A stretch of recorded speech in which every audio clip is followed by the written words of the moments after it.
Hey everybody, thanks for tuning in to another episode of Atomi Brainwaves, our podcast on education for educators. Brainwaves is produced by our wonderful team here at Atomi, an online teaching and learning platform for secondary education.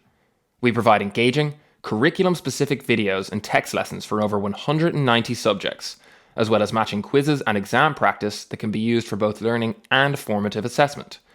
We also provide powerful analytics that can help teachers diagnose how their students are progressing and zero in on who might need a little bit of extra help. We aim to make life easier for teachers, give them more time to work on the most important things, and ultimately help to generate better outcomes. If you'd like to find out more about Atomi, head over to getatomy.com and feel free to give it a go for free.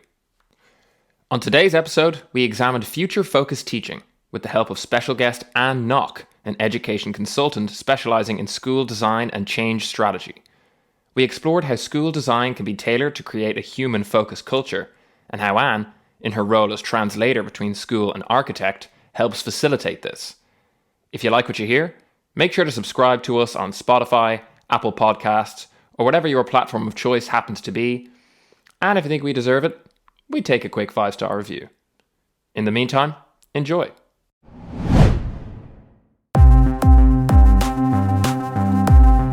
Are you going to teach us anything? What, you want me to teach you something? You want to learn something? All right. You got it!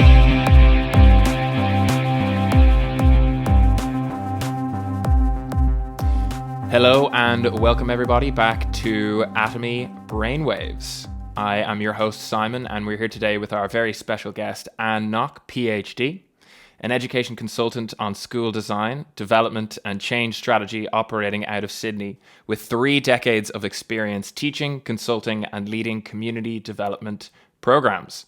Welcome, Anne. Thank you very much. I need to correct you. Not quite PhD. Oh, not quite PhD. Not quite PhD. Oh, sorry, you're right. Moment. You are working on the PhD at the moment. Yes.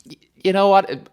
To my thinking, it's a foregone conclusion. It's already there. We might as well put it in there straight off the bat. Supervisors may have other opinions and issues on that, but yeah, thank you. Well, who knows? Who knows when this podcast is going to get released? Could well be long after supervisors have anything to give out about. True. So thank you very much for coming on today to chat to us. We're going to be covering a number of issues around future-focused teaching, which is sort of, I guess, your area of expertise. But whenever we've got guests on, we like to start with just getting a brief overview of your journey in education, going all the way back as far as you like, up to the present day. So talk us through that if you can. Yeah, I started my career in education as a primary school teacher in Sydney, taught at a handful of schools there. People know me as the person who is interested in the design of schools and design of classrooms. And if I think back to those days, I think that I was always interested in how can the classroom or the space that I have accommodate the kinds of learning that we want. So I was one of those people who was always rearranging my classroom and creating groups or putting desks in booths. I was always trying different things. So as I look back on my primary school teaching years, this idea of the space is there to serve us was always a resonating theme. I'm also, as in our family life, my husband and my kids would joke and say, if we leave mum at home for too long, we'll come home and the house is rearranged. So I was always one of those people who think, this could be better. And, adult children now, just my husband and I at home. But I often think, I ponder on something and then I go, do you know what? Do you reckon we should rearrange that room or move that room around? So I'm always, I guess, looking at the physical space is something that's always been key, both personally and professionally. So that's primary school teacher. Yeah, that was where that sort of thinking, I can see the germ of that thinking beginning. Hey, it's a good way to think. Whatever the purpose of the room, always good to rearrange. But obviously, has that educational focus for you that stemmed from those primary school teaching years. Yeah, and it's interesting too because I was writing some things for my paper I'm writing for my PhD. That would be called a thesis, isn't it? So I was writing that, that we had that template of the classes in boxes in rows called egg crates, or whatever we like to call it, along a corridor or along a veranda. And all of a sudden, computers came in. And my last job in a primary school was I was an ICT specialist teacher in a primary school. And apart from that being on my hands and knees and plugging cables and unplugging cables and learning as I go, a lot of that was sort of accommodating the technology in the teaching and learning program. And so I now looked at those classrooms, and we had these boxes that were designed for kids to sit at desks, particularly in rows, and had all these different affordances. Then all of a sudden we thought, now we need to bring computers into our classroom. So let's just squeeze the kids into the middle and put the computers on the edge or wherever we put them. And so I think that whole development of technology, say in the 80s to 90s, made us realise that we just can't template the design of schools anymore. We actually have to think about the schools as being is the activity we want happening inside it, and what is the design we want for it. So that's led me to where I am today through different iterations of running a school system to working in a school that had a really innovative approach to the way education is delivered, as well as a forward-thinking principal who saw the opportunities technology afforded to schools. And so that has led me to think, I actually think the space that we create the learning in matters a lot. And people seem to think I'm the learning space design guru, but actually I'm all about people. And how do we create the space for people to thrive and flourish in their learning environment, and not just shoehorn sort of new ways of working into old, boring classrooms?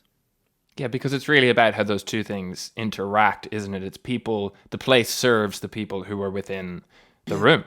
Yeah. Yeah, well, it makes perfect sense. And just picking up for a moment on that thread you were talking about of technology influencing classrooms, and you referenced the 80s and 90s, but, you know, certainly we know from ourselves here in Atomi, being all about education technology, that's an ever evolving field in and of itself. So I guess, you know, year on year, that spells changes for the classroom in terms of design and in terms of how people interact with that design. Exactly. So originally it was, how do we make room for these great big screens with a standalone hard drive that was eventually networked, to a high-tech school that if you walked into it today, you wouldn't see tech, because everyone just takes it home at the end of the day.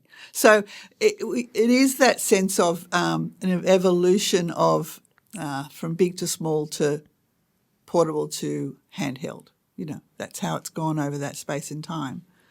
And, you know, the beauty of the mobility and handheld device is that we can actually make the spaces better for people, more comfortable for people.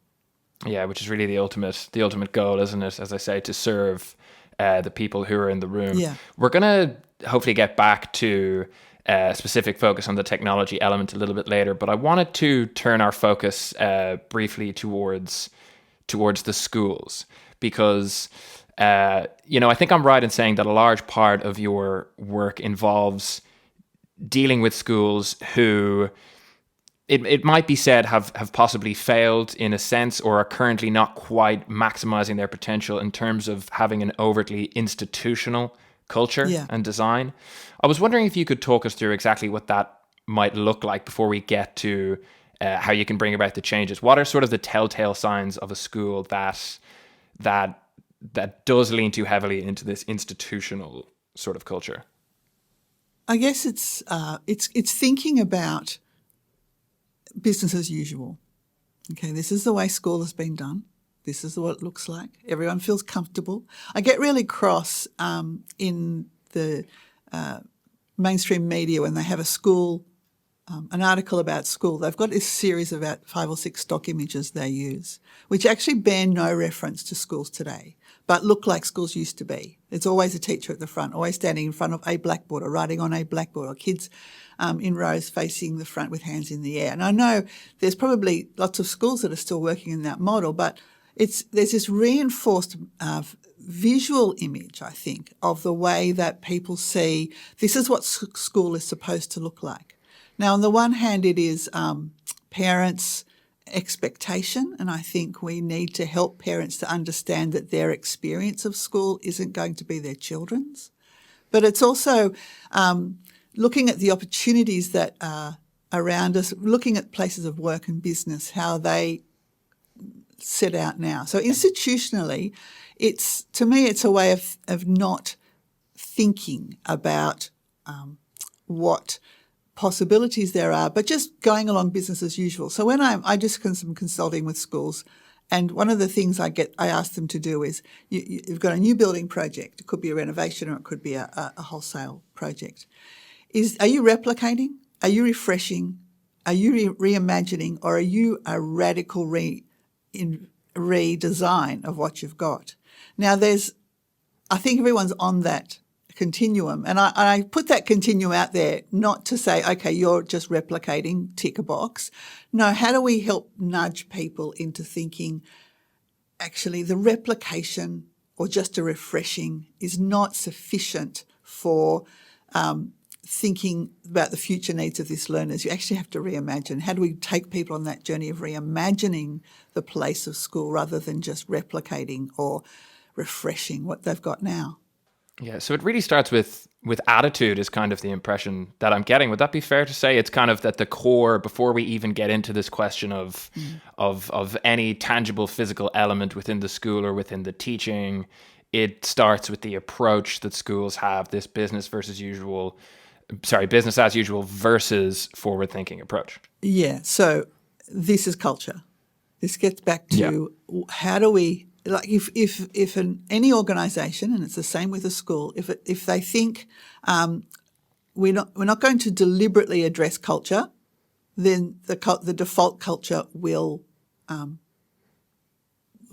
be what people adopt because they're not used to it. So leadership critical in a radical simultaneous. We're going to recreate our school on a physical sense, but also going to recreate our culture to be in alignment with that school's doing, so that there's not this disconnect or this clash of cultures that occurs. I've had that first-hand experience when a new building, I'm the guest speaker, I'm talking to the staff, they're nervously looking around this new space saying, what the heck is happening here? And nobody's done any pre-work for them. So it's this matter of addressing what is the culture we want and then what do we need to do to achieve that culture.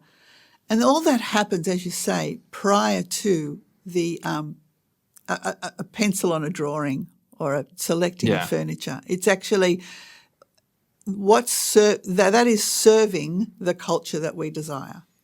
And on that idea of the culture you desire, I know you've talked about the idea of the human-focused, really based on people.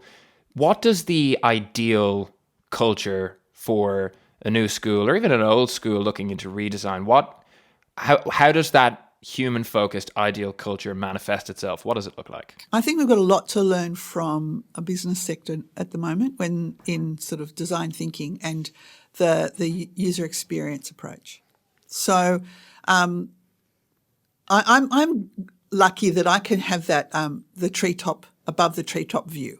I'm not in the mix in class every day. So I try, as a thought leader, I try and be that sort of the big picture. Yeah. And it's a matter of school is such a frenetic place that it feels like it's, we used to use the term factory. It feels like this factory, kids in, kids out, teach by class, do all of that. If we took a step back and said, how do we create a school that can meet the diverse needs of a whole range of students, and who are they?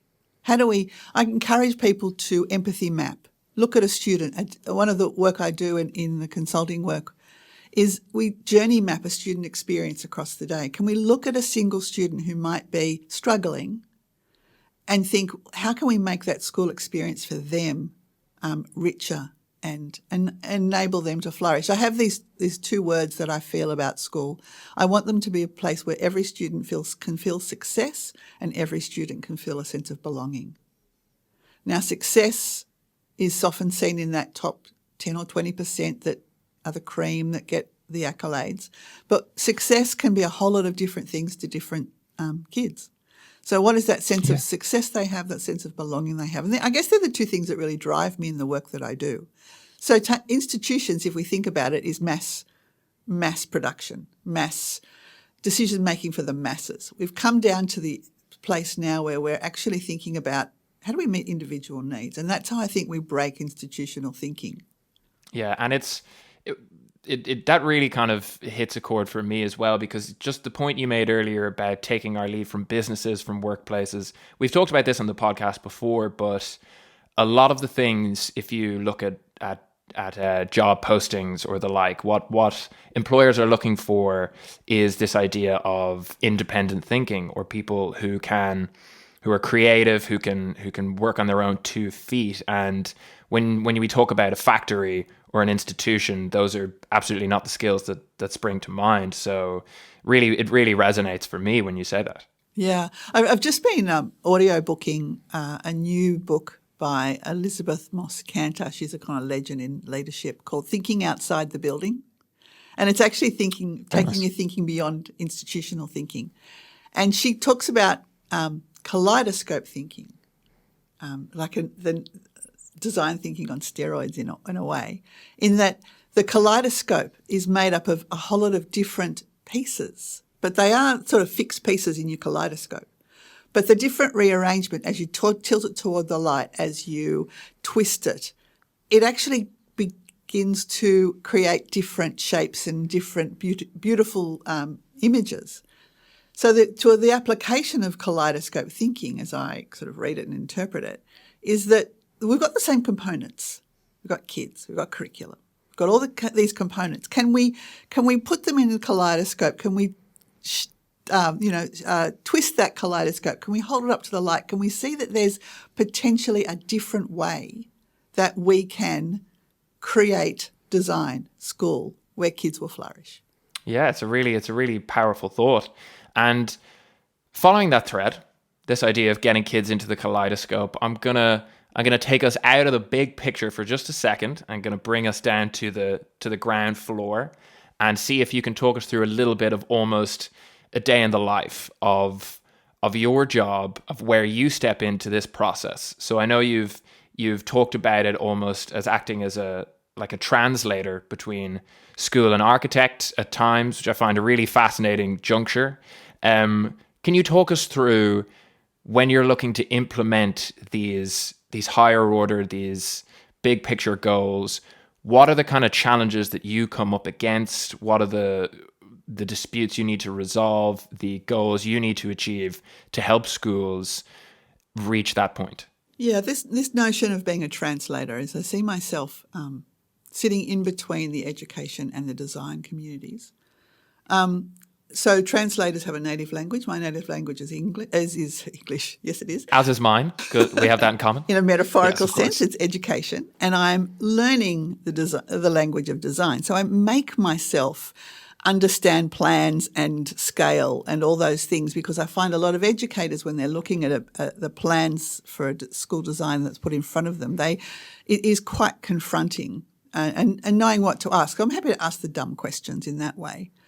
So that's sitting in between the translator, in between those people. I'm often brought in on an architecture project where I am translating both ways. And so I've kind of worked out a consulting model based on research by a guy called Neil Gislason, who's out of Canada. And it's a really simple research model.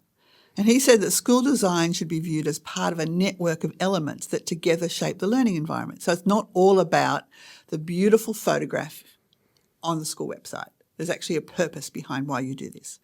And this network of elements has 4 components to it. The student dynamics, so how do we want to create the learning and motivation? And that we could call that the vision, because the vision for a school is always about the kids, right? Should be anyway. Then it's the teacher culture, or the teacher mind frame that we want the teachers to embody as they work with our kids. So if you do have a vision, or a vision for students, it's all about future-focused collaborative learning and a teacher has a mindset of, I just sit them in rows and talk to them for 40 minutes, that's not going to serve that purpose. So what's the ideal teacher mind frame that we want? Then we can look at the organisational matters. Now, I've recently been in Christchurch and the New Zealand Ministry of Education has done some interesting pushing the boundaries there. And the 3 schools that I visited in Christchurch had all shifted to 100-minute lessons.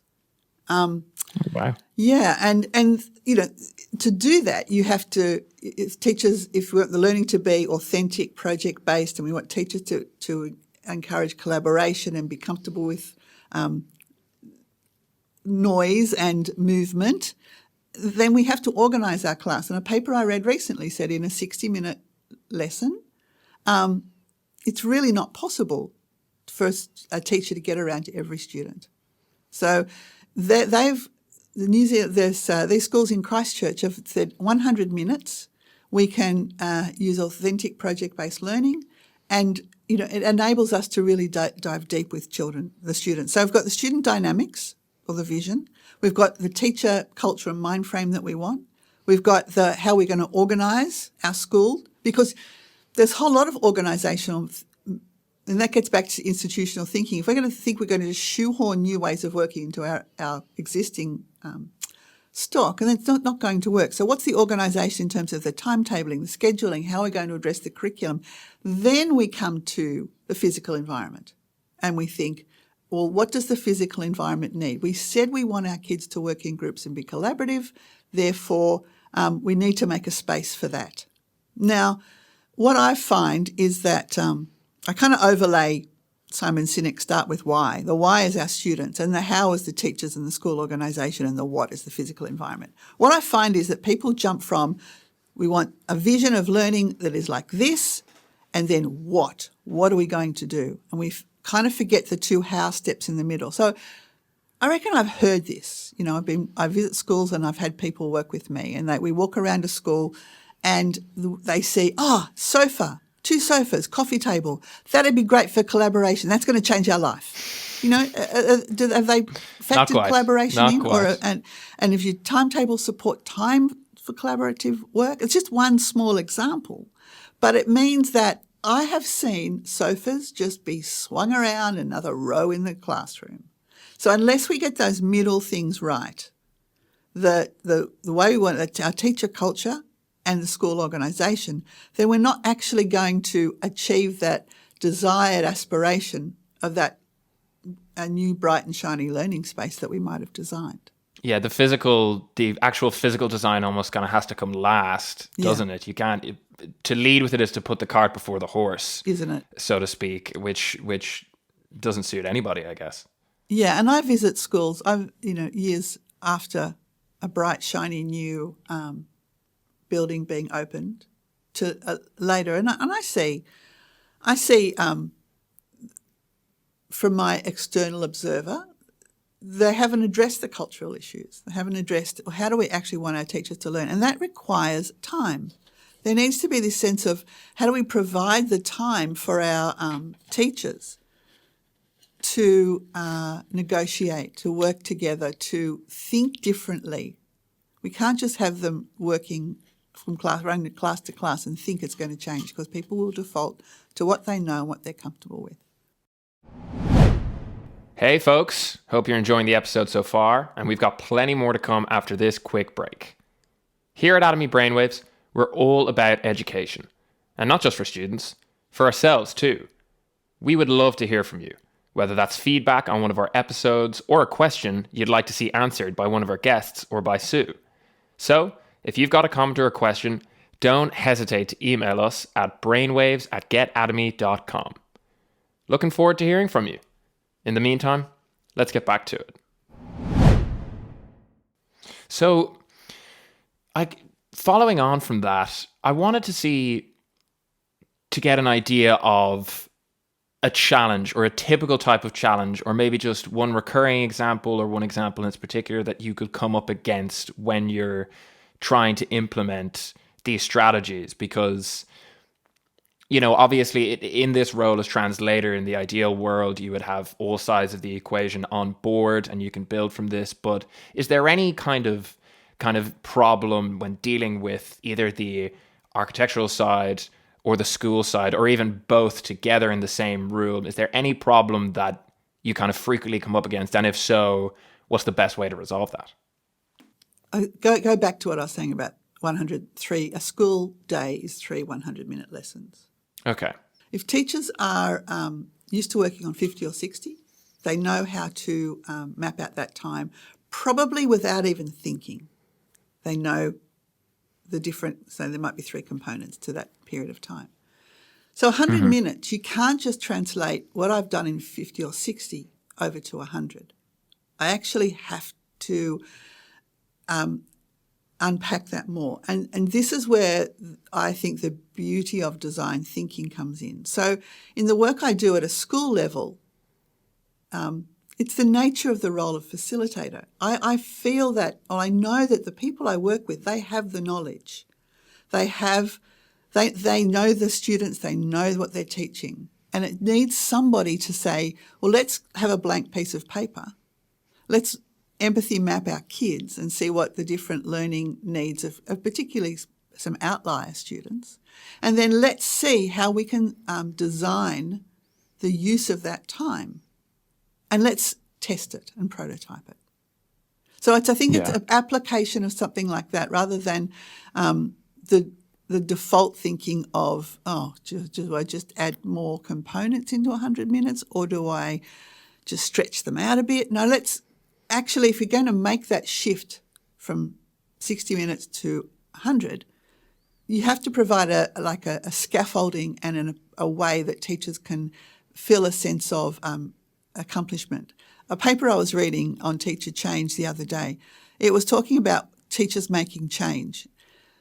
And they go to lots of courses and lots of people tell them things, but this paper basically said when they see an improvement in student learning, then that's when the change gets embedded. So you can tell and say all the things you like. But if that's why design thinking, can we prototype this? Can we see if it's making a difference to the learning of our kids? And be sort of research scientists with that and see how it's going.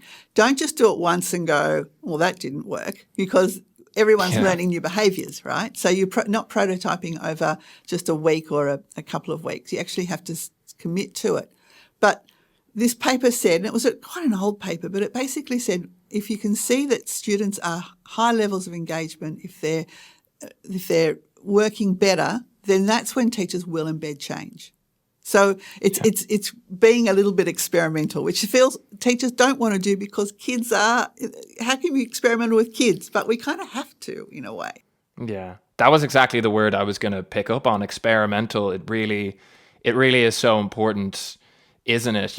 And this idea of prototyping it and giving it time. And I guess I would, in terms of that idea of time, how long would it really take on average, would you say? I know there's probably a broad field and really depends on the school, class size, teacher involved, but if you had to condense all those things into sort of the average classroom in which this experimental style, this 100-minute lesson, for example, how long does it take to reach that point where it starts to click, where teachers can see the effect that it's having on students and we really get that lift off, would you say?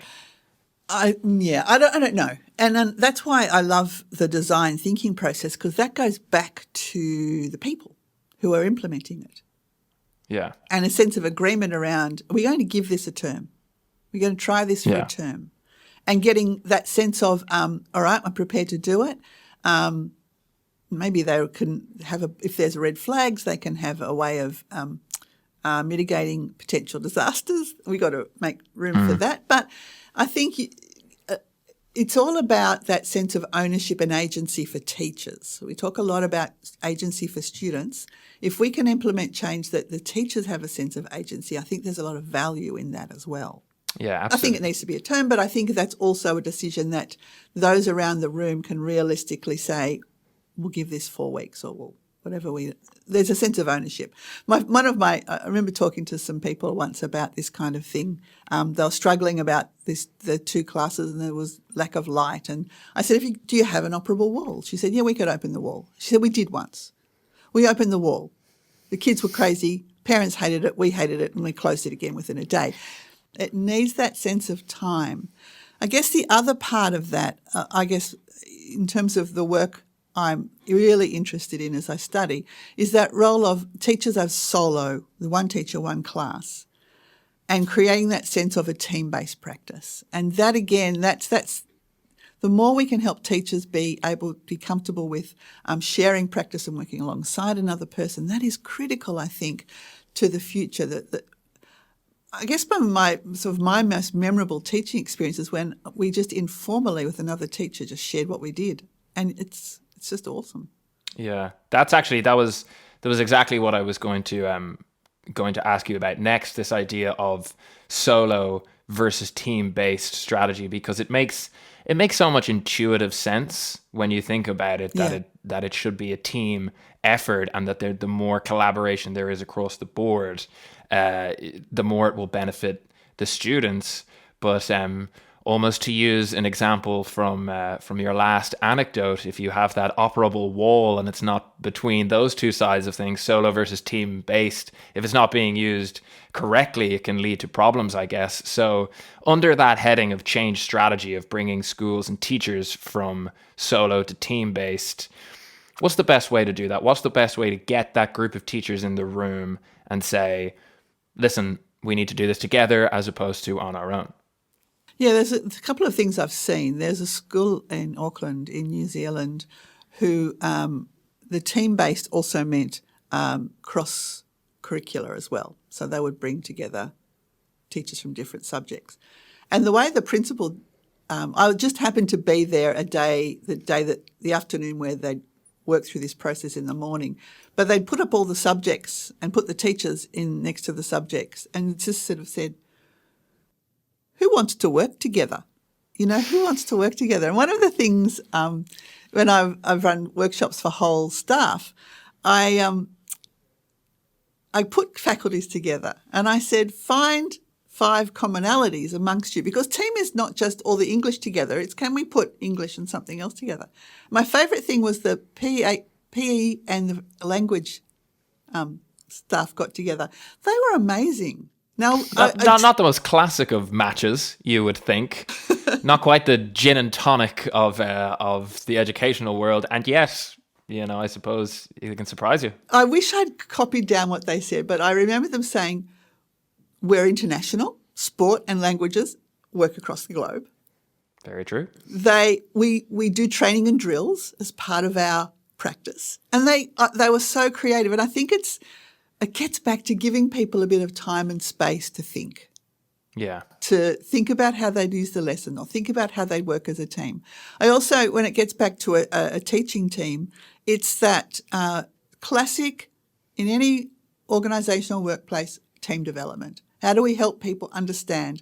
How do we help people deal with the difficult issues or underlying problems that remain unaddressed that create a toxic culture in a team?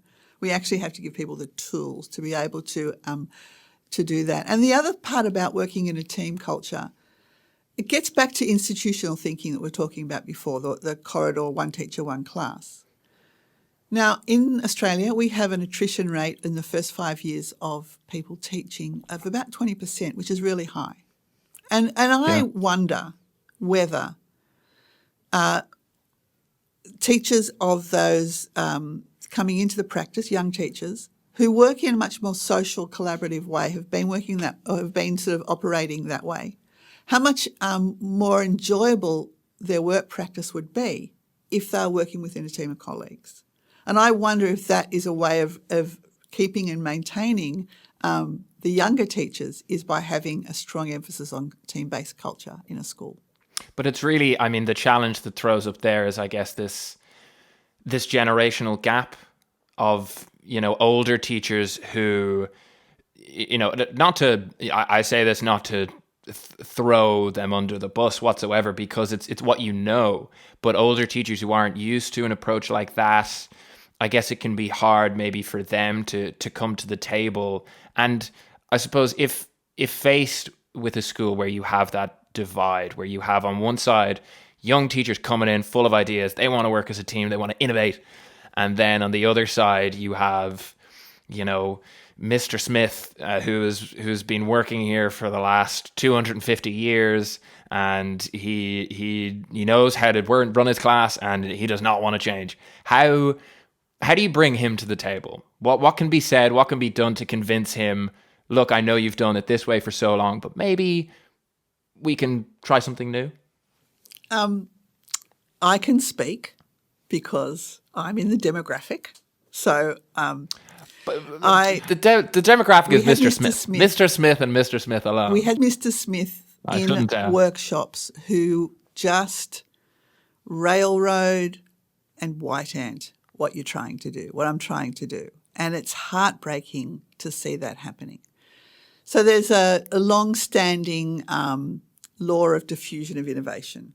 So from the innovator, bell curve, innovator, early adopter, large majorities, early majority, late majority is the high part, the volume in the bell curve, and the laggards is at the end. Okay. So I'm an early adopter. I've worked with innovators, and I'm the one who goes, yeah, how can we make this happen? Because I'm very practical about the logistics. It's a matter of the early adopters influencing the early majority. The late majority are watching the early majority, and there's a sense of we can bring people on a journey. The laggards, the people who are white-knuckled holding on to the past, may not. And so it's a matter of, if we tie the threads together of what we're talking about, what's the culture we want here, and how far are we prepared to say, actually, this is who we are, this is the culture we have. How can we help you to take a step? Yeah. What is the step you can take? What can you try? And I've heard great stories of, say, I call them all the late majority rather than the laggards, of people going, you know what, it's much better. I really enjoy working in a team-based environment more than solo. There's a lot of good teachers who feel that they're not, and they fear being on show. And that's really sad, because they have so much wisdom and wealth of knowledge, but they feel that working with another person, they may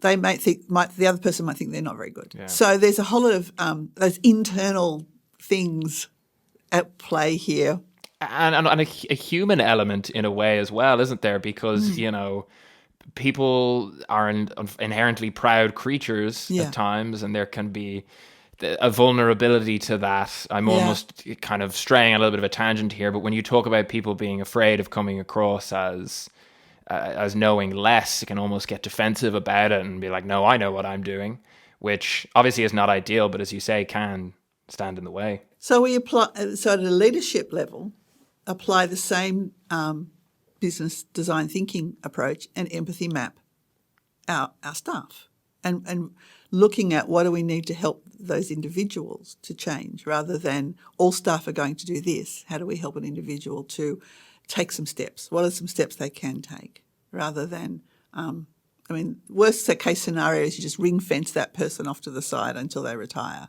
But you actually, and I've heard wonderful stories of people sort of late in their career saying, these last few years have been the best few years of my teaching career, when they've been prepared to take on the mantle of, well, I probably am an elder statesman, and I do have some wisdom and experience to share here. And then also embracing the next generation, because we want people to see education, we want great people to see education as a great career. So creating environments where people want to work and where they feel like they're making a difference is essential. Yeah, and really, I suppose a really good motivating factor, isn't it, when someone who is an elder statesman or an elder stateswoman gets on board? Because as you say, at the end of the day, no matter how hard you try, you can win every single battle, but every hard battle that's won is a real motivator for the next one. Yeah. But you touched on leadership there, and within this idea of change strategy and solo to team based, I wanted to kind of get your thoughts on just how important leadership is. And I'm talking about school leadership, the principals, heads of department, people at the top. How key is it to have them on board in the room when you want to bring about this change strategy? How important are they in this discussion? Yeah, they're critical. So as a young teacher who would, myself, as I try out new things, it was confined within the bounds of my classroom. I could, as long as I was meeting the targets, I was fine.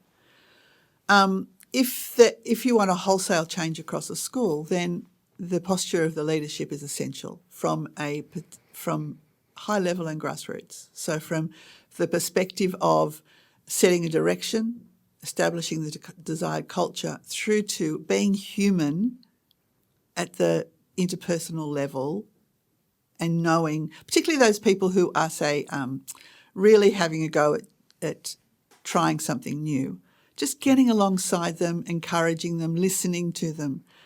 There is also another critical element in this leadership, I think, is that middle leader. So often I think teams work best when somebody is a team leader, and that team leader is a critical conduit of communication from the people up to the leadership in both ways. So there's a sense of, I don't think in education we've done team leadership very well. Heads of department have a lot of administrative roles, but I'm not sure if the growing their team through change has been on the agenda for them. So the leadership really has that critical role of high level, but being very human at the personal level as well, and not just delegating and saying, off you go.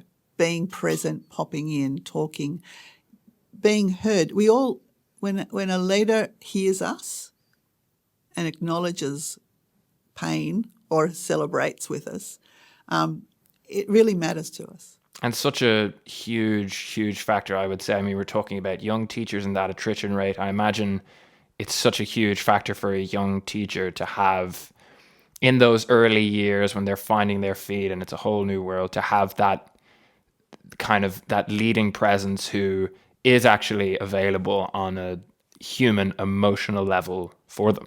Yeah. And that's the difference, isn't it, from the generational shift in leadership is so many corporate offices I go to now, there's no corner office that the leader is sitting with the people.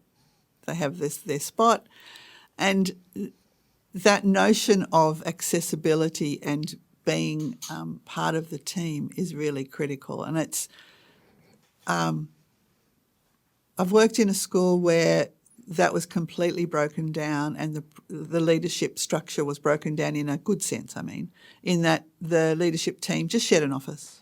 They just work together. Yeah. I know a few schools where just share an office, just work together. If you want a private meeting, there's a place you can go for that. But they don't need the status of the corner suite. They actually are very accessible to everyone. I wish I could say the same about us here at Atomi, but unfortunately our two founders, Tom and Rob, they're never out of their corner offices, hidden away there all day long, totally unavailable. No, I kid, of course. No corner offices. Those two are right in amongst. Tom, in fact, is right here in the room as well, producing this as we speak. But turning away from the, they're going to be annoyed with me for saying that, but anyway, we'll power through. We've focused heavily on the human element here and given a lot of time to it because obviously it's the cornerstone of this whole idea of change strategy and future focused teaching. But to finish up, I wanted to talk a little bit about resources to bring us back around to this idea of technology.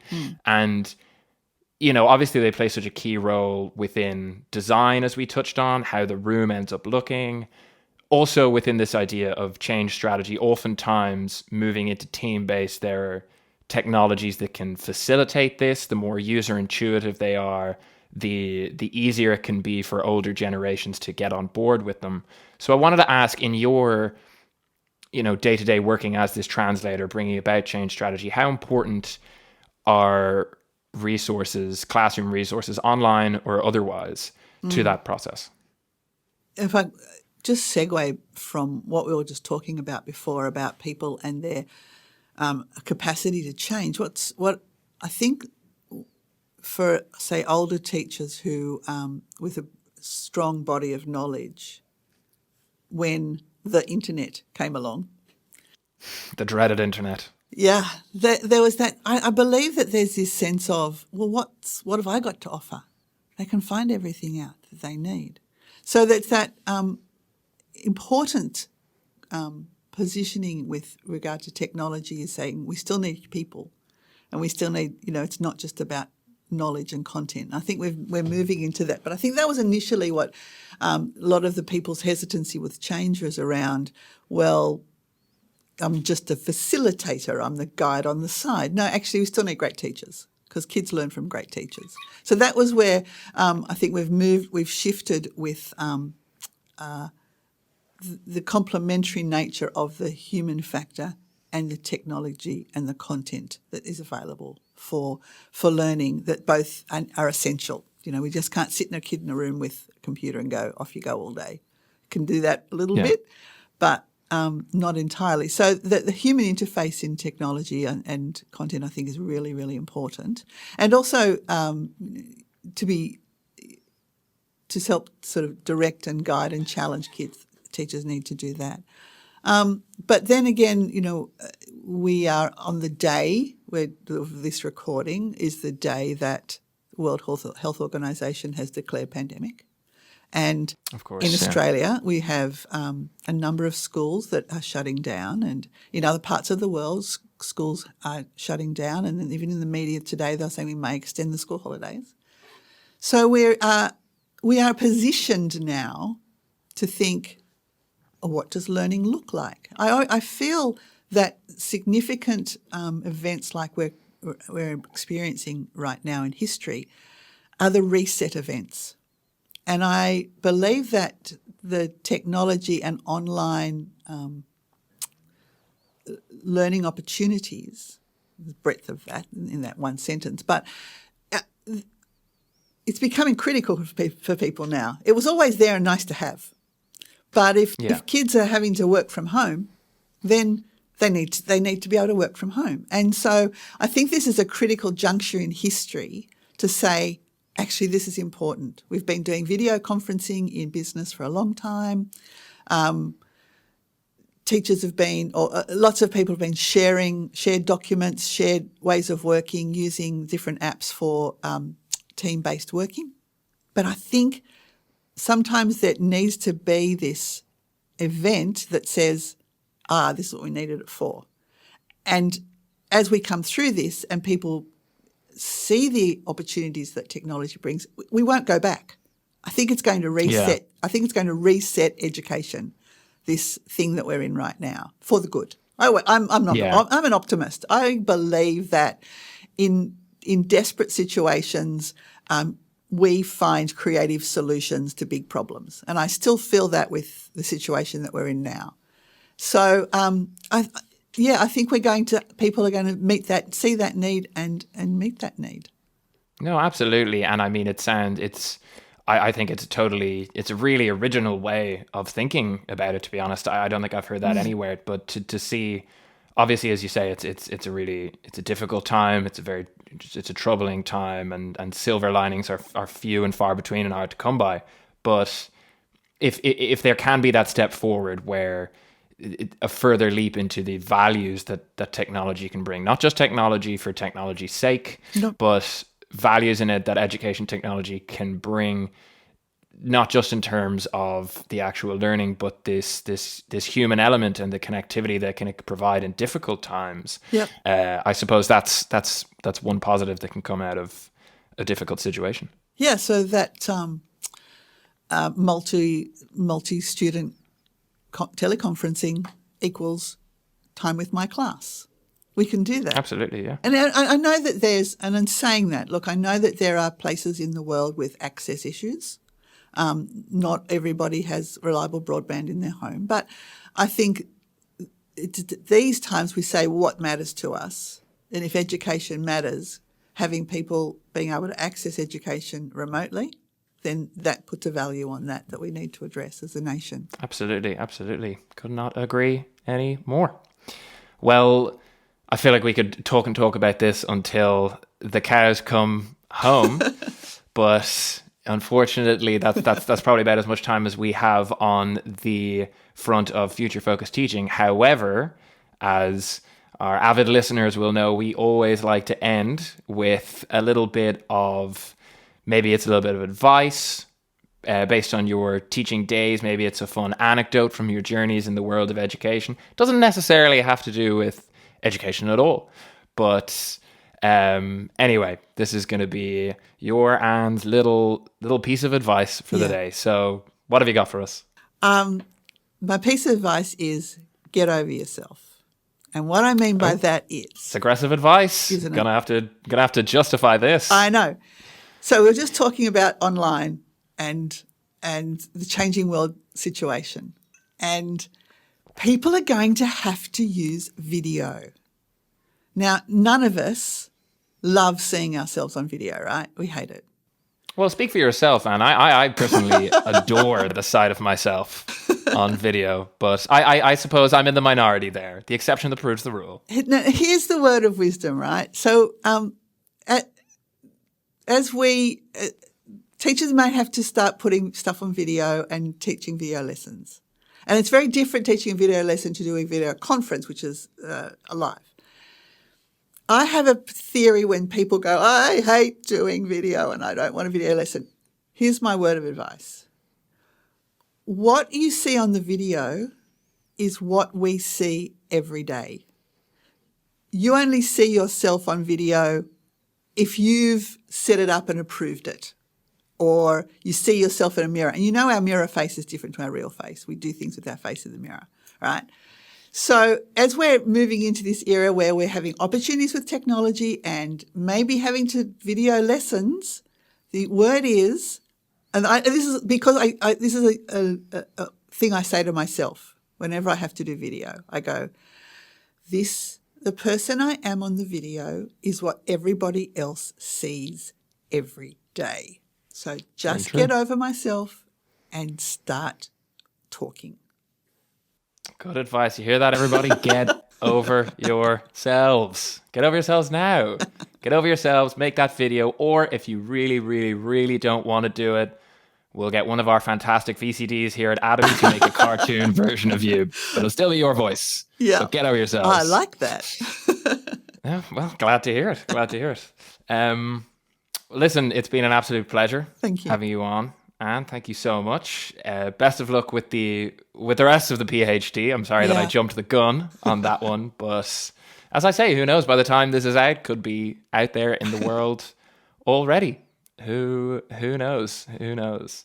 In the meantime, everybody listening, you can check us out at our main site at getatomy.com, or wherever you're listening to this podcast, tune into one of our other episodes. For now, it is goodbye from Anne. Bye. And goodbye from me. See ya.